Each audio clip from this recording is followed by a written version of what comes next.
मैं शफीक खान, मास India live में आपका स्वागत है। मालेगांव शहर में चुनावी माहौल चालू है और सभी अपने अपनी उम्मीदवारी कर रहे हैं। समाजवादी की शायद हिंद उम्मीदवारी कर रही है, लेकिन उन्होंने स्टेट से कई ऐसे भ्रष्टाचार के खिलाफ ये लोगों की पोल खोले या पानी बेचे जा रहे हैं। लेकिन अब की बार कभी हमको चांस तो जनता देते हैं तो हम विकास भी करेंगे और करप्शन भी रोकेंगे। लेकिन न्याय साहब मरूम का उन्होंने हवाला भी दिया कि न्याय साहब मरूम का दबदबा मालेगांव शहर में कितना था। देखते हैं समाजवादी को जनता कितना पसंद करती है और ये सीट निकालने में कामयाब होते हैं। कैन इनने क्या कहा, देखते रहे आप भी मास इंडिया लाइव।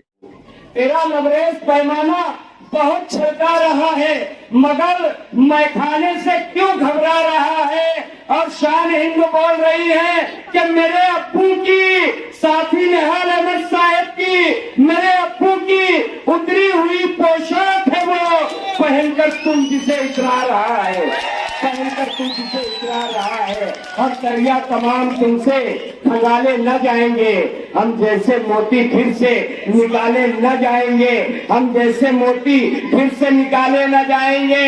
और लाओ हमारी सल्तनतें निहाल साहब के बच्चों को दे दो, ये तख्त तुमसे संभाले न जाएंगे।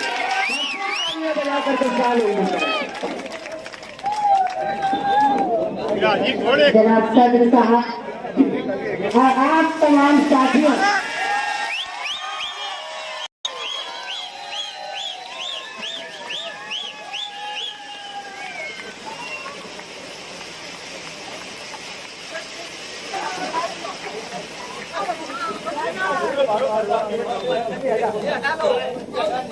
देखो ये आतिशबाजी के बाद मुझे ये लगा कल हमारी रैली के बाद से चारों तरफ ऐसे ही अंगार लगी हुई है।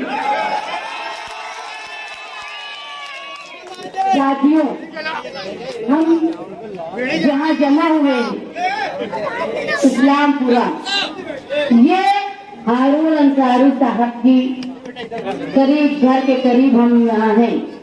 साथी निहाल अहमद की सियासी जिंदगी में एक बड़ा हिस्सा सुल्तानिया क्लब का रहा।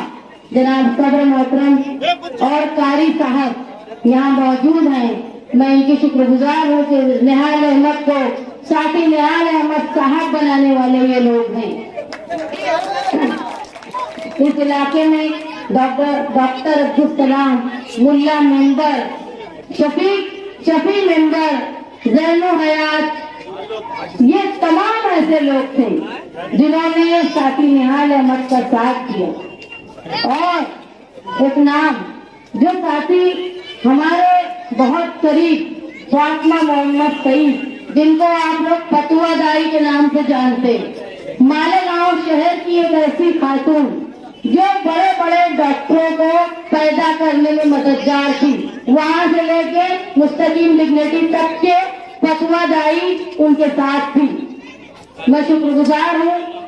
और इस्लामपुरा देखो कितने सालों से बसा हो, आज तक नाम नहीं बदला, लेकिन किसी गलत आदमी ने तुम्हारे एरिया का नाम रखा तो 24 घंटे में उससे पार्टी का नाम बदलना पड़ा। ये तुम्हारे लिए खुशी की बात है।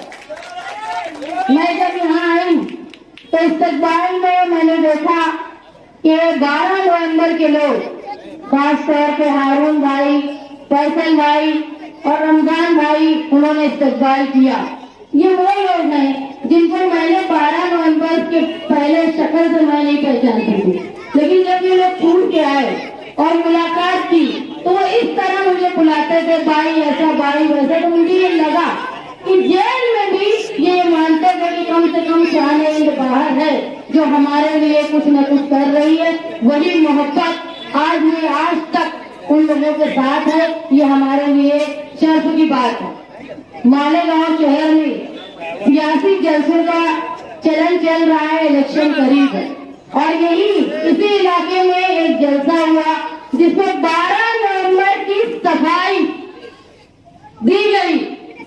और ये कहा गया कि 12 नवंबर का वाकया जो हुआ वो हुजूर की शान में गुस्ताखी के खिलाफ लोगों का जमा होना और एहतजाज करना, उसमें शेख आसिफ की साजिश थी, और वो साजिश की वजह से 60 से ज्यादा लोग जेल में रहे। और याद रखो, अल्लाह ताला तुमसे पूछेगा कि जब हुजूर की शान में गुस्ताखी हो रही थी और उस प्रोग्राम में एहतजाज करने वालों को तुमने जेल में फंसाया, तो वही जो बोल रहे थे ना, उनसे भी अल्लाह ताला पूछेगा कि इस प्रोग्राम को ऑर्गेनाइज करके, लोगों को जमा करके, लोगों पे केस बनवाकर तुम भाग गए थे, साल भर शहर से दूर थे, तो वो तुमने क्यों भाग गए थे जब बोलते थे कि हुजूर के नाम पे हम प्रोग्राम कर रहे हैं, हम सर कटा देंगे, लेकिन जेल में डर जाने से डर के मारे भाग गए थे। ये भी अल्लाह पूछेगा। मालेगांव शहर में लोगों में बेहिसी पैदा करने की कोशिश हो रही है। दोनों स्टेज से बोला जा रहा है कि इन्होंने कुछ नहीं किया, उन्होंने कुछ नहीं किया। इसका मतलब तो ये साफ है कि दोनों ने कुछ नहीं किया। मैं इलेक्शन में आप लोगों के सामने एक अज़्म के साथ आई हूँ, एक ऐसा अज़्म जो मालेगांव शहर की पावर लूम सनत को फरोग देने के लिए आपके पावर लूम के ऐसी पॉलिसी बनाई जाए कि हमारी लागत कम और बचत ज्यादा। पावर की जो पावर बिल की जो हमारी मुसीबत है, जो कारखानेदार से लेकर एक मामूली घर में झोपड़े में रहने वाला तक परेशान है पावर के बिल से, उससे निजात के लिए मालेगांव शहर में जो लोग बेरोजगार हैं, तालीम याफ्ता हैं, उनके रोजगार के लिए और बिलखुसूस मेरी माएँ बहनें जो घरों में रहकर रोजगार करना चाहती है, हुकूमत की कई पॉलिसी ऐसी है जिससे औरतें घर में बैठ के रोजगार कर सकती हैं, उनको वो रोजगार दिलाने के लिए।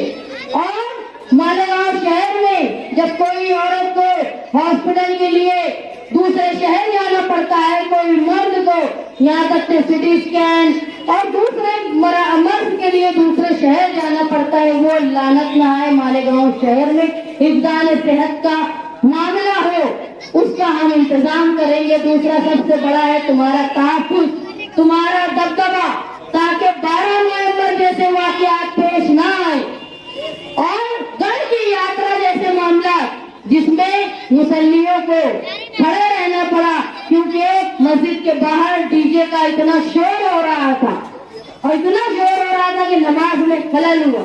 ये वाक़या दोबारा पेश ना आए। ये क्यों पेश नहीं आएगा? हम कोई तलवार बारह लगी किसी से लड़ने नहीं जाएंगे। पुलिस पर ये दबदबा होना चाहिए कि अगर कोई शरपसंद तुम्हारी मस्जिद के सामने खड़ा होकर ढोल बजाता है, गुलाल फेंकता है और भगवा झंडा लहराता है, तो उसको ये डर है कि यहाँ का एमएलए बोलना जानता है, शरपसंदों की गुड़िया नहीं है, उनका मुर्गा नहीं है। जब वो ऐवान में सवाल उठाएगा और मैं जवाब नहीं दे पाऊंगा तो मैं सस्पेंड हो जाऊंगा। ये काम है एमएलए का। एमएलए का ये काम नहीं है कि वो बंदूक और तलवार चलाए, उसका काम है वो कलम चलाए। वो वही चला पाएगा जिसको कलम चलानी आती, जिसको मुद्दों पे बात करनी आती है। मालेगांव शहर में मुसलसल ये 5 सालों में मालेगांव शहर का नुकसान हुआ।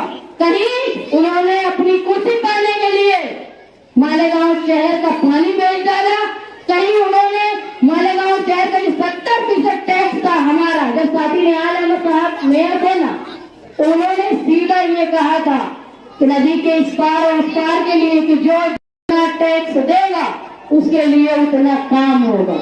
यानी नदी के इस पार 70% काम और 30% उस तरफ। अरे ये तो ऐसे थे जो बाप मियाँ बीवी की जोड़ी जिन्होंने 10% भी काम मालेगांव शहर में नहीं किया, वो इसलिए क्योंकि दादा भूसे के पास उन्होंने मालेगांव शहर को गिरवी रख दिया था अपनी कुर्सी के लिए। आज किस मुंह से वो यहाँ आते हैं वोट मांगने के लिए? एक तरफ वो ये बोलते हैं कि हम अजीत दादा के पंडा हैं, उसके बावजूद वोट मांगने आते हैं। एक कहते हैं कि हम बीजेपी के साथ बनी हुई हुकूमत के शिंदे के वो मुझसे बहुत प्यार करता है, और कौन तो प्यार करता है वो अल्लाह ही जाने, लेकिन मालेगांव शहर की आवाम के लिए उन्होंने कोई काम नहीं किया। हमको ये सब का जवाब देना और ये सवाल करना है जब तुम्हारे